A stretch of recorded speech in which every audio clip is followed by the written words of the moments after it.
Welcome to episode 122 of Lucretius Today.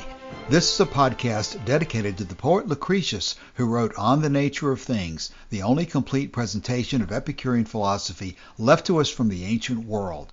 I'm your host Cassius, and together with our panelists from the EpicureanFriends.com forum, we'll walk you through the ancient Epicurean text, and we'll discuss how Epicurean philosophy can apply to you today.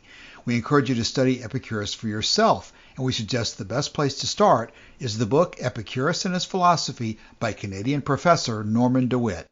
If you find the Epicurean worldview attractive, we invite you to join us in the study of Epicurus at EpicureanFriends.com, where you'll find a discussion thread for each of our podcast episodes and many other topics. Today we continue in Epicurus' letter to Herodotus, and we address some difficult material about the properties and qualities of atoms and bodies, and what it means to exist. We probably raise more issues than we answer in this episode, so please review the show notes, and we'll come back to these same issues in the next show. For now, let's join Joshua reading today's text. Furthermore, we must clearly comprehend as well that the incorporeal in the general acceptance of the term is applied to that which could be thought of as such as an independent existence. Now, it is impossible to conceive the incorporeal as a separate existence, except the void, and the void can neither act nor be acted upon, but only provides opportunity of motion through itself to body, so that those who say that the soul is incorporeal are talking idly, for it would not be able to act or be acted on in any respect if it were of this nature. But as it is, both these occurrences are clearly distinguished in respect of the soul. Now, if one refers all these reasonings about the soul to the standards of feeling and sensation, and remembers what was said at the outset, he will see that they are sufficiently embraced in these general formulae to enable him to work out with certainty on this basis the details of the system as well. Moreover, as regards shape and color and size and weight and all other things that are predicated of body, as though they were concomitant properties, either of all things or of things visible or recognizable through the sensation of these qualities, we must not suppose that they are either independent existences, for it is impossible to imagine that, nor that they absolutely do not exist, nor that they are some other kind of incorporeal existence accompanying body, nor that they are material parts of body. Rather, we should suppose that the whole body in its totality owes its own permanent existence to all these, yet not in the sense that it is composed of properties brought together to form it, as when, for instance, a larger structure is put together out of the parts which compose it, whether the first units of size or other parts smaller than itself, whatever it is, but only, as I say, that it owes its own permanent existence to all of them. All these properties have their own peculiar means of being perceived and distinguished, provided always that the aggregate body goes along with them and is never wrested from them, but in virtue of its comprehension as an aggregate of qualities acquires the predicate of body. Furthermore, there often happen to bodies, and yet do not permanently accompany them, accidents, of which we must suppose neither that they do not exist at all, nor that they have the nature of a whole body, nor that they can be classed among unseen things, nor as incorporeal, so that when according to the most general usage we employ this name, we make it clear that accidents have neither the nature of the whole, which we comprehend in its aggregate and call body, nor that of the qualities which permanently accompany it, without which a given body cannot be conceived, but as the result of certain acts of apprehension, provided the aggregate body goes along with them, they might each be given this name,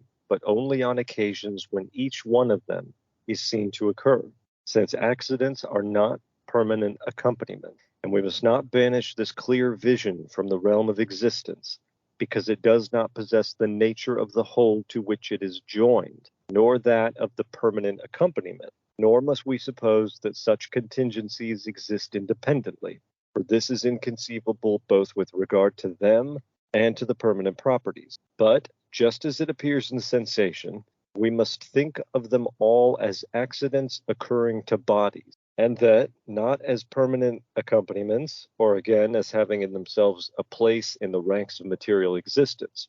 Rather, they are seen to be just what our actual sensation shows their proper character to be. Joshua, thank you for reading that for us this morning. This is a very difficult passage, but I think potentially one of the more important ones. There's more detail on this topic given in, I think it's book 1 of Lucretius, in the section that discusses how the events of the Trojan War were not something that exists in eternity independently, but there were events of the people who experienced them at the time that they existed. And that's a difficult section of Lucretius. And so I think our challenge today is to go through this issue of properties and qualities and what it means to have an independent existence, and sort of provide a linkage. Everybody knows Epicurus talks about atoms and void. And everybody also knows that Epicurus talks about the senses as being important and ultimately what we have to rely on. I think, though, this topic of properties and qualities is the linkage between those two sets of ideas, because we know that the atoms are not independently visible to us, that we can't touch them at an atomic level. And yet we also, as we rely on our senses, know that we have to somehow bring order to what is ultimately atoms and void. So it's this discussion of properties and qualities and how we should think of them and what it means to exist to us that serves as that important bridge between these two ideas that are fundamental to Epicurean philosophy. And once you get that bridge in your mind, I think it has many important implications for how to apply Epicurean philosophy and where he's really coming from. And we're going to look at one of the implications of that immediately here in paragraph 67 by talking about what it means for the soul. And before I turn it back over to the panel here, the first sentence we were discussing, furthermore, we clearly comprehend as well that the incorporeal, in the way that that term is normally applied, we have to decide whether the incorporeal has an independent existence or not.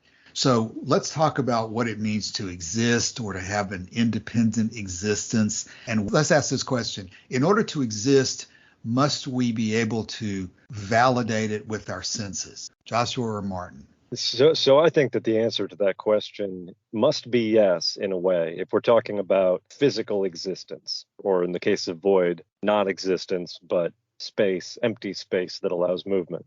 Assuming, as we must always do in the case of atoms and other things where our senses, while reporting faithfully, are incapable of seeing as far as we might like to see, or of discerning things that are subtly different from one another, we have instruments now that we can enhance our senses. And so in the case of the atom, we cannot see it with the naked eye, but we can know it to be true, first of all, because that's what the physical bodies that we can see are made up of. But now also, of course, we have instruments that can see down on a level which allows us to see things very, very small. And let's focus in on the word or the term independent existence. What does it mean to have an independent existence? What does it mean to us? Martin, what does it mean to say that something has an independent existence? Yeah, that would be something hypothetical, which is there, but not material. Let me be sure I understand what you just said. Can you restate that again? The question was, what does it mean to have an independent existence? Yeah, so this would be something hypothetical, what is there, but not physically. But it's still there. It doesn't depend on physical bodies. Joshua, what do you make of what Martin just said? Well, if I understand it correctly, I think there's a difficulty there, because I would view something like an atom as having an independent existence. The atom does not depend on anything else for its existence, whereas something like color is, according to Epicurus anyway, not a physical characteristic of any given atom. Color is property, or not a property. I get the word he uses is accident. Or quality. It's a quality, yeah. It's a quality of an aggregate of atoms under certain circumstances. And so the color in that sense does not have an independent existence. It relies on the underlying substrate of matter, which is atoms, and then the absence of atoms, which is void, in order for us to perceive the color that we think is there. Martin, do you agree with that? Yes. Okay, I think what I was stumbling over as you initially went over it, you used the word hypothetical. You're focusing there on the issue that we're discussing things that we cannot see directly, But what you're saying is that we infer their existence from the things that we can validate through our senses. The explanation I gave came from this sentence, this first sentence, that talking about the incorporeal, so it is understood as to have an independent existence. And this is what I try to paraphrase. Okay. And of course, Hicks uses the term self-existent. Martin, did you comment on the question, when we use the word existence, are we conditioning that term on the ability to verify it as existing through either direct or indirect evidence from the senses? Or can something exist that is not verifiable through the senses? It does not exist independently. So whatever exists independently needs to be verifiable through the senses or through the senses or extensions of the senses. I think part of what I'm struggling with at this very moment, maybe we've been talking about existence a little bit. What is the independent? Independent of what? Independent of the observer or independent of something that supports it? Martin, what do you think he's talking about when he talks about independent existence? That it exists without being linked to matter. Huh? So that means anything what we can think of existing and being incorporeal is dependent on matter, except for the void. But even for the void, we can argue a bit that it depends on matter to be there. I think in my mind that there's these two different aspects that we're talking about here, the dependency on something else as a condition of existence, and then there is the ability for us to observe it as a condition of existence. Joshua, do both of those things play into existence, or can you take the same question that Martin just addressed, and what does it mean to independently exist, and give it any more clarity that would help? Why are we concerned about independent existence? Well, there's only two things that have an independent existence, really, when you get down to the fundamental level. And those two things, according to Epicurus, are atoms, which have an independent physical existence. They don't depend on anything else to exist. They just exist. And then there's the void, which, depending on how you use words to sort of capture the idea here, is something that either exists as space or something that is devoid of any existences. And so the void is the only independently existing corporeal existence. Incorporeal. Yeah. And then the atoms are the only really existing corporeal existence, atoms and bodies made of an aggregate of atoms. And so something like love, for example, has no physical existence. It's a property of living beings, which are themselves an aggregate of atoms. So they depend for their existence on the independent existence of the atoms. Why are we talking about this? Why are we talking about independent existence? What difference does this whole discussion make to us? It's a refutation of Plato's reference to the ideal form. Of refutation of Plato's references to the ideal form. How so? Yeah, because Plato states that the only true existence are these ideal forms, and everything what we perceive to exist are just inferior copies of these ideal forms. Joshua, I tend to agree with Martin that that's probably, from Epicurus's point of view, one of the major problems. But in reality, Epicurus is writing at a time when the philosophical milieu of ancient Greece is just full of really bad ideas. And Plato and his ideal forms, that's one bad idea. Aristotle and his essences is another bad idea. But then you've got the even older bad ideas, which are that if you don't, perform the rites perfectly and propitiate the god and sacrifice a goat or your human child, then something really bad is going to happen either to you or to the community or whatever. And so it's very important from Epicurus's point of view to understand what things are capable of existing. And so he says of the soul, for example, that it does not have an independent existence, an independent incorporeal existence. What that means is that you're not going to find either spirits of the dead roaming around and haunting things. You're not going to find an independent, incorporeal, supernatural God who you need to placate, who's threatening you constantly with whether it's hellfire in the next world or constant pain and suffering in this world. So you need to get a good established ground rule of what can exist so that you can rule out all these other things that don't actually exist. I think we talked a couple episodes about Parmenides and his issues of motion and how motion is impossible. So it's just these so many bad ideas swirling around.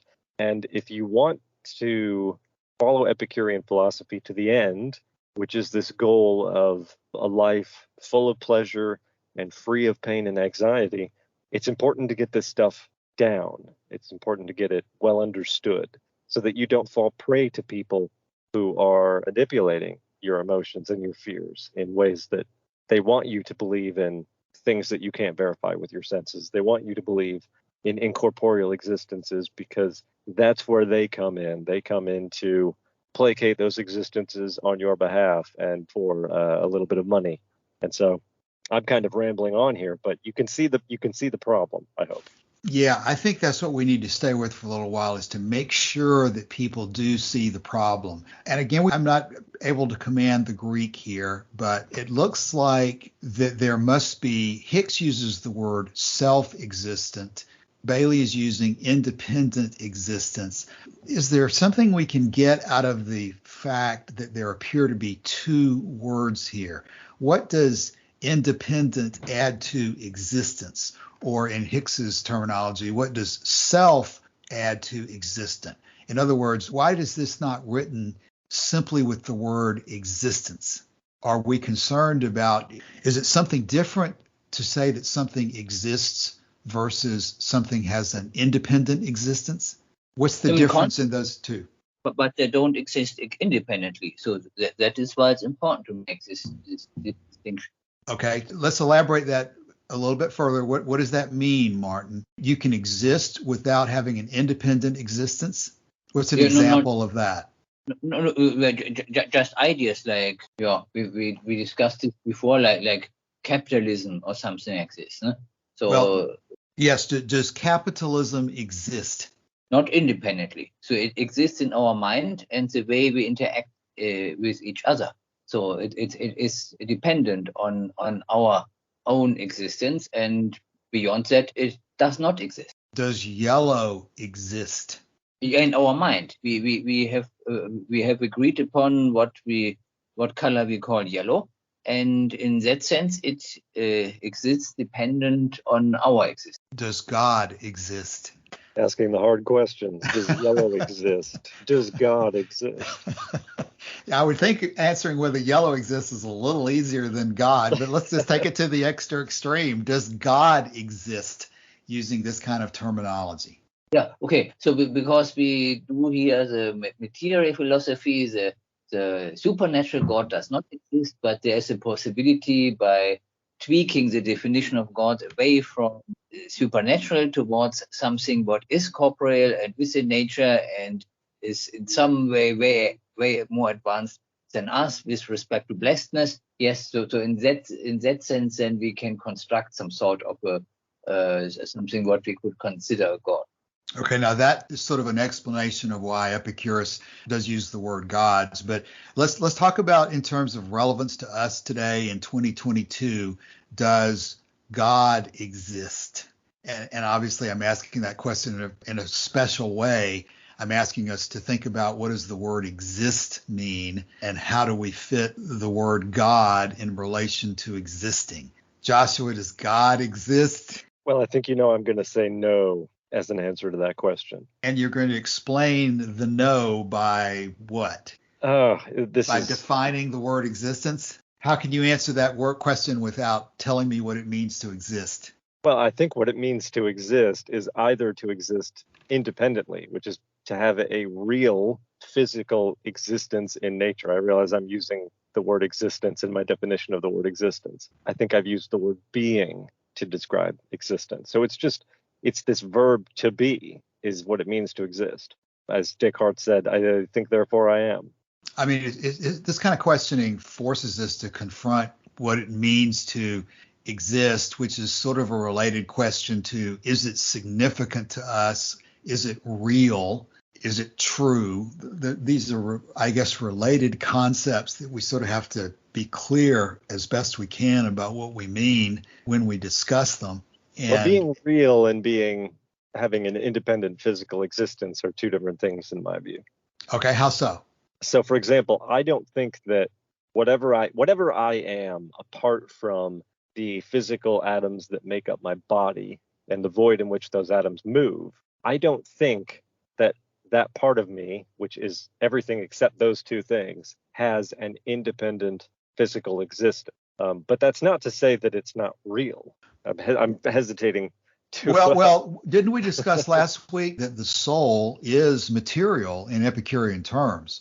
So he would say that the soul is real and that the soul has I think he would say that the constituent atoms of the soul or whatever it is that is a body that makes up the soul does have an independent. Well, it doesn't have an independent existence because he said last week that when the atoms of the body disperse, the atoms of the soul also disperse. You can't have the soul Right. existing physically without the body. Right. So in that sense, the soul is a combination of atoms, and that combination does not continue to exist when it's not restrained by the body. But it is. Go ahead. Well, yeah, that's how Epicurus would have put it. The way most, I think, I don't want to say most people, but the way it's often put now is that the soul is an emergent property of matter, or what we think of as the soul is an emergent property of matter. And when the matter dies, and by matter, I'm really talking about this particular configuration of matter and energy. And when those things fall apart, then the emergent property ceases to emerge and therefore is no longer there. Well, no, that's kind of analogous to talking about this person who we call Joshua, right? This person who we call Joshua exists right now, but at some point he will cease to exist. And that takes me back there, Joshua, to this issue of the word independent is different than the word eternal. I mean, I think we're pretty clear that to some extent eternal is an issue involved here as well. I guess independent may imply eternal. Does independent and eternal mean the same thing in this situation? They don't mean the same thing. In the case of Epicurean physics, they happen to both always apply to the same two things, which is the atoms and the void. There's nothing that has an eternal, unchanging existence except atoms and void. And those are also happen to be the only two things that have an independent existence. Which makes it seem like independent and eternal are pretty closely related concepts. Well, I think that's related to an argument that is made, I think was even made in this letter, although that happened a few weeks ago and I certainly can't remember it, but something to the effect of how things would just get worn away if they didn't have an eternal existence. I think I'm thinking of something different here, but. Well, I think it's really important for us to set the context of the conversation by trying to be as clear as we can about why we're even talking about this, which would give us a clue eventually to where we're going. I mean, a lot of the practical questions that we deal with in philosophy is that we're trying to separate out imaginary things from things that are real. And so we have to think about what it means to what imaginary versus real means. I mean, I guess we can imagine things that cause us real pain or pleasure because it's sort of a mental activity, but we're somehow looking to get a better definition of those things that are true versus those things that are not true. And having an independent existence seems to be wrapped up in that. I guess we could look at it in terms of when he says it's impossible to conceive the incorporeal, and we could substitute the word immaterial probably. It's impossible to conceive the immaterial as a separate existence, except in one situation, and that's this void. I guess part of what I remember us discussing in the part that we didn't get successfully recorded was that existence seems to be closely related to whether we can validate it either directly or indirectly through the senses. If we ultimately don't have the ability to either directly observe it or infer its existence from things that we do directly observe, then we're going to really have a hard time saying that thing has a independent existence. And therefore, those who say that the soul is immaterial are talking idly, because the soul would not be able to act or be acted on if it were immaterial. And as it is, we know that the soul does act and is acted on, at least in the sense of a conscious being that I'm talking to somebody named Joshua right now. I'm acting on Joshua, getting a response verbally as we talk. And therefore that tells us that there's some kind of corporeal existence there that we're talking to. Gosh, before we go, it just seems like before we go on that there's something else here that's really, it's this whole issue of separating imaginary things from things that are real. Imaginary things don't have an independent existence. If they do, then they're not imaginary. Now, when you say imaginary, are you substituting that word for incorporeal? No, because, well, maybe so. Pretty close, right? Pretty close. Yes, an imaginary thing that exists only in your mind as a figment of your imagination is a kind of existence, but it's not an independent existence, and it is not a corporeal existence. It emerges from independent corporeal existences, moving through the only independent incorporeal existence, which is void. Right. That gets back to this linkage between, we've got atomic structures as a core piece of reality through Epicurean philosophy, and we've got our dependence on the senses as another key observation, but the senses don't directly observe the atoms, so we have to have some kind of a bridge or linkage between the world of the atoms, which is not directly visible to us, versus the world that is visible to us, and how do we explain how you get from one to the other and go back and forth. 68. Now, if one refers all these reasonings about the soul to the standards of feeling and sensation,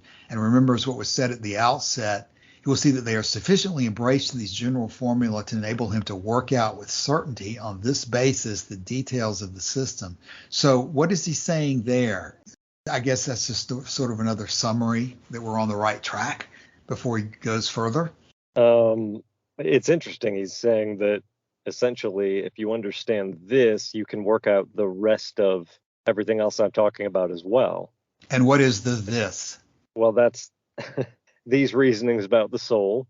And if you refer those to the standards of feeling, meaning in my view, pleasure and pain, and sensation, and remembers what was said at the outset, he will see that they are sufficiently embraced in these general formula to enable him to work out with certainty on this basis the details of the system as well. That's quite a difficult sentence. Let's try to plunge a little further. 69. Okay, as regards shape and color and size and weight and all things that are predicated of body, as though they were concomitant properties of things that are visible or recognizable, we must not suppose that those things are independent existences, nor that they absolutely do not exist, nor that they are some kind of other kind of incorporeal existence accompanying body, nor that they are material parts of body. So those are the things we're not supposed to think of.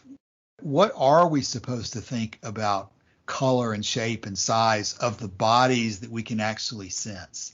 In 69, he's saying that we're not supposed to think about things like color and size and weight, at least in what we can recognize through the senses. We're not supposed to think of color. Let's just zoom in on one. We're not supposed to think that color has an independent existence, nor are we to think that color absolutely does not exist, nor are we to think that color is some other kind of incorporeal existence that accompanies the body, nor are we to think that color is a material part of the body. Those are the things that we're not supposed to think about color at our level of existence. What are we supposed to think about, Joshua? Asked that way, does that make sense of that 69? So what is 69 telling us we should do? Well, I could just read you the text, which says that's a good start. That's a good start. Go ahead. We should suppose that the whole body in its totality owes its own permanent existence to all of these, meaning color and shape and size and weight and all that, yet not in the sense that it is composed of properties brought together to form it, so it's not, a yellow, banana is not made out of little bits of yellow, right? It's made out of something different from yellow, but it also has the quality of yellow. It appears to be yellow because that's what the different particles that come together to make a banana look like when they come together in that specific form.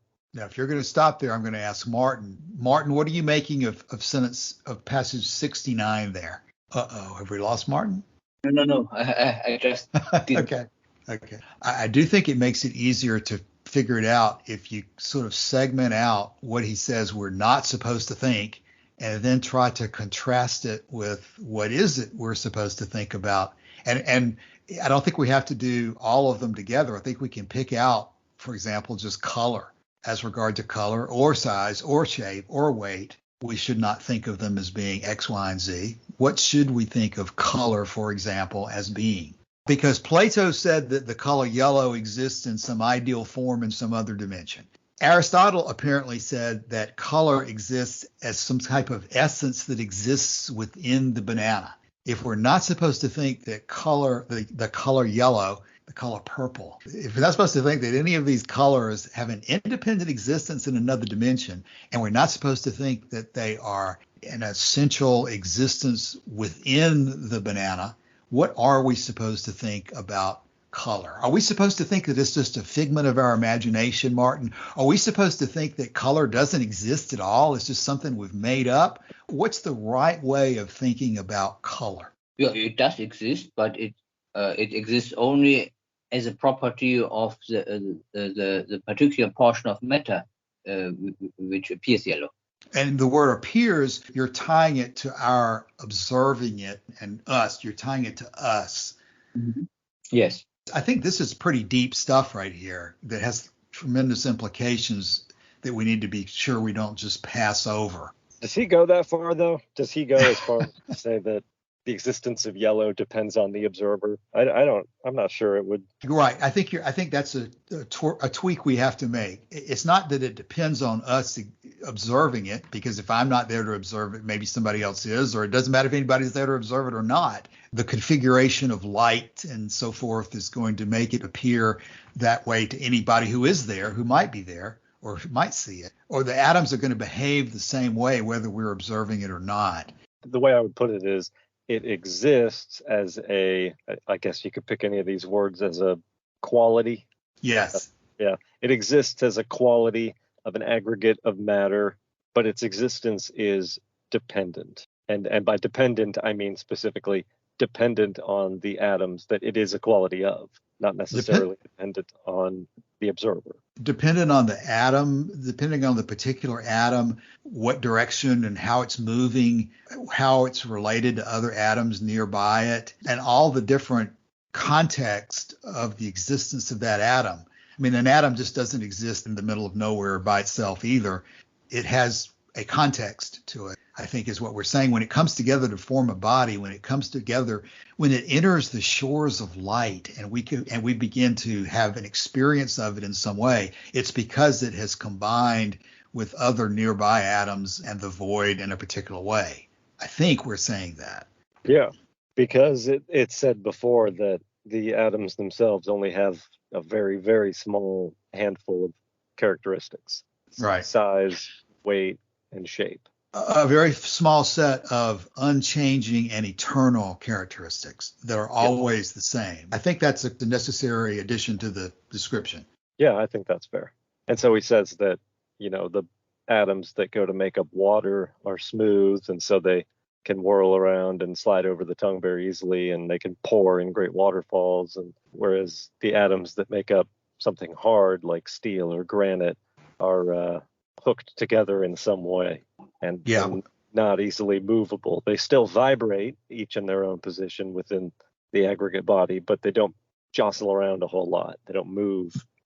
Why is this important? Go ahead. What occurs to me is he must have been familiar in some way with the idea that there's a point at which you can melt down even very hard things and get them to move quite a lot. I used to work in a metal casting foundry. It was my job to pour molten iron into molds made of sand. And while it didn't really behave like water, it also didn't behave like hard iron either, like cold iron. But that's off topic. Mercury. So, mercury or different liquid, things that have changes of states of things from liquid to solid and back and forth. And maybe there's a metal actually that will melt in your hand like chocolate. Not mercury, it's a different one, but it's just gallium. What's up? Gallium.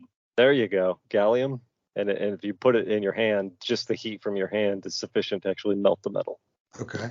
I have to apologize to our listeners today because of my ongoing incompetence. I failed to turn the recorder on as early as I should have. So we're now talking for much longer than an hour for the three of us, but it may end up being shorter than a normal length episode before we finish. But because of this time juxtaposition and problem we've got going on today in this episode, let's try to come not to a conclusion of the whole topic because we haven't even finished the last sections that we need to read for today. But I still think that the most important thing we could do is to talk about the significance of why we're even having this discussion. What does it mean to us in 2022 to be discussing independent existence and permanent existence and properties and qualities? How does this relate to anything that's important within Epicurean philosophy? What is the practical significance of a discussion like this? I think that's where we ought to try to wrap up today. And that's obviously not going to be very easy either.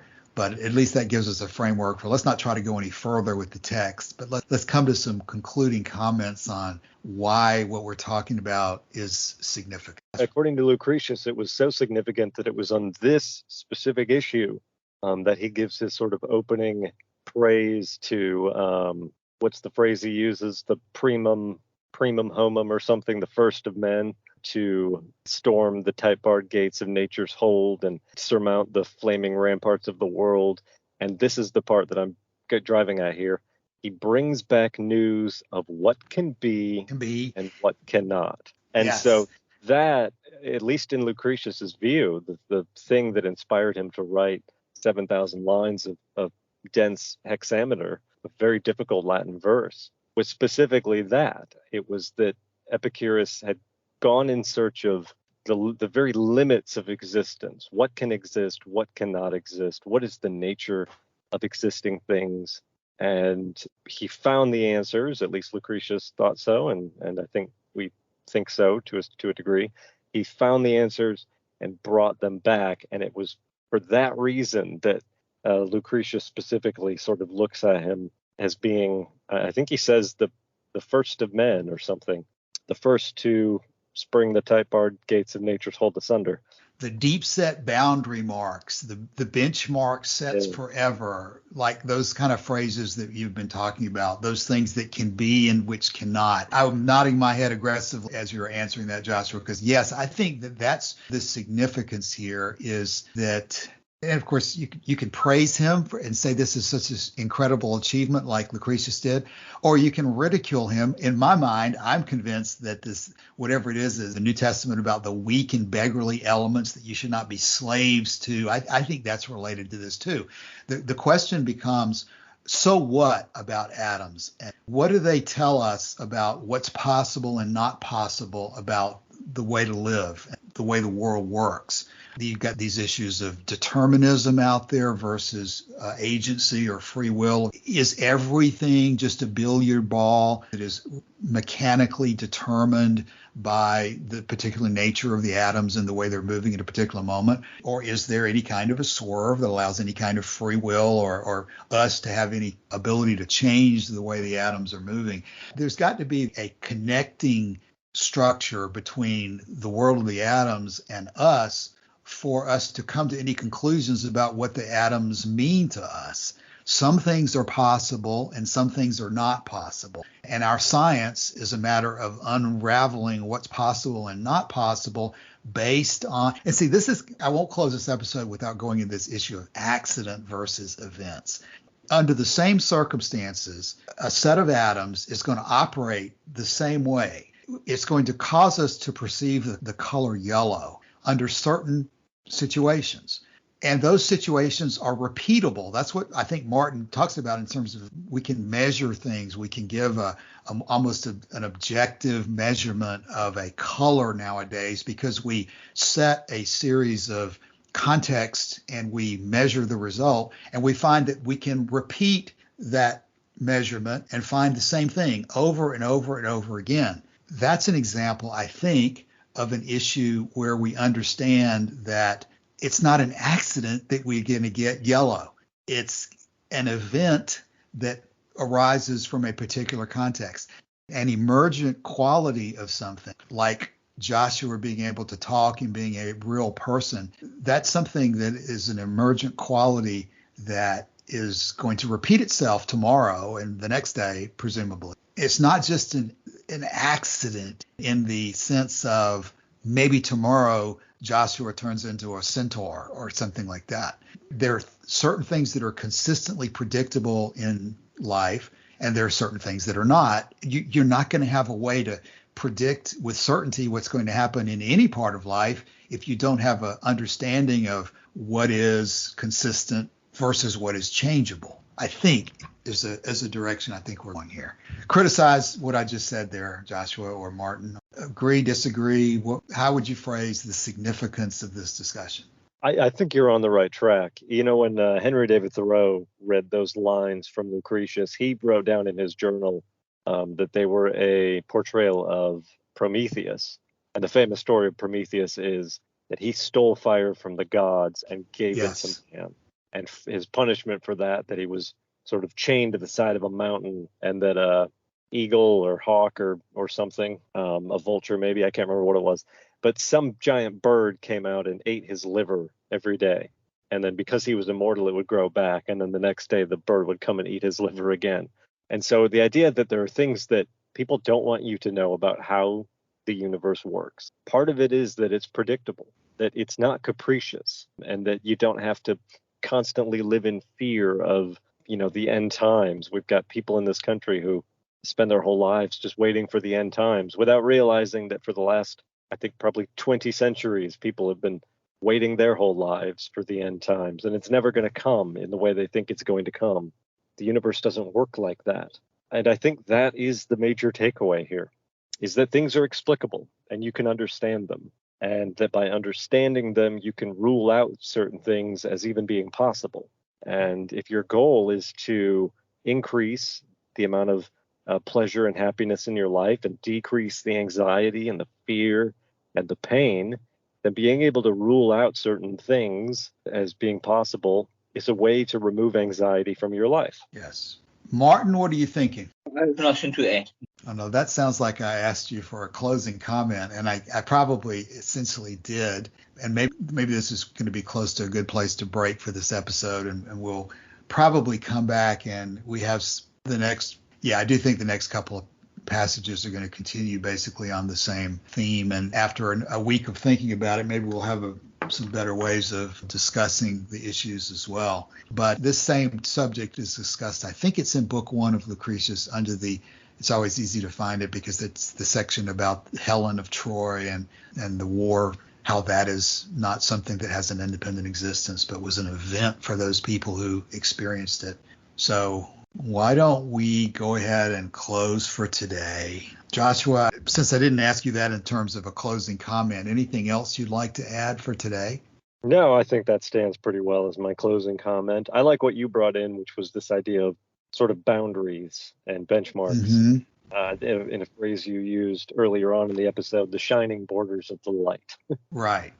So there are limits to things that exist and how they can exist. And you don't get incorporeal shades of the dead wandering around for all eternity. It doesn't happen like that. Right. In fact, I think, Joshua, we're going to be talking in the last chapter of A Few Days in Athens about how imagination is sort of the thing that runs roughshod over reality and becomes the foundation of religion. And so this whole issue of imagination, which can be a very good thing and which does have a type of existence to us. I mean, if we live our lives in I guess we can all think of examples of people whose imagination runs wild with them and they live their life in imaginary fears and hopes and just they just live in as you might say, in a dream world or whatever. I mean, those things have a real impact. It has a real impact on your life if you spend all your time thinking about imaginary things. Just because it doesn't have a eternal and independent existence like an individual atom might under this physics theory, that doesn't mean that it doesn't have an impact on you. Ideas, capitalism, communism, socialism, whatever, they have impacts on you. And so there is a certain type of reality that they have, but it's not the same type of reality that an atom has or a body has that you can reach out and touch and feel. And so distinguishing between things that are real in that sense versus things that are impacting you but are not really real is an important task of life, it seems like. Distinguishing reality from unreality is a pretty important part of improving your life and getting a grip on the problems and dealing with them. So I think this is where all this goes.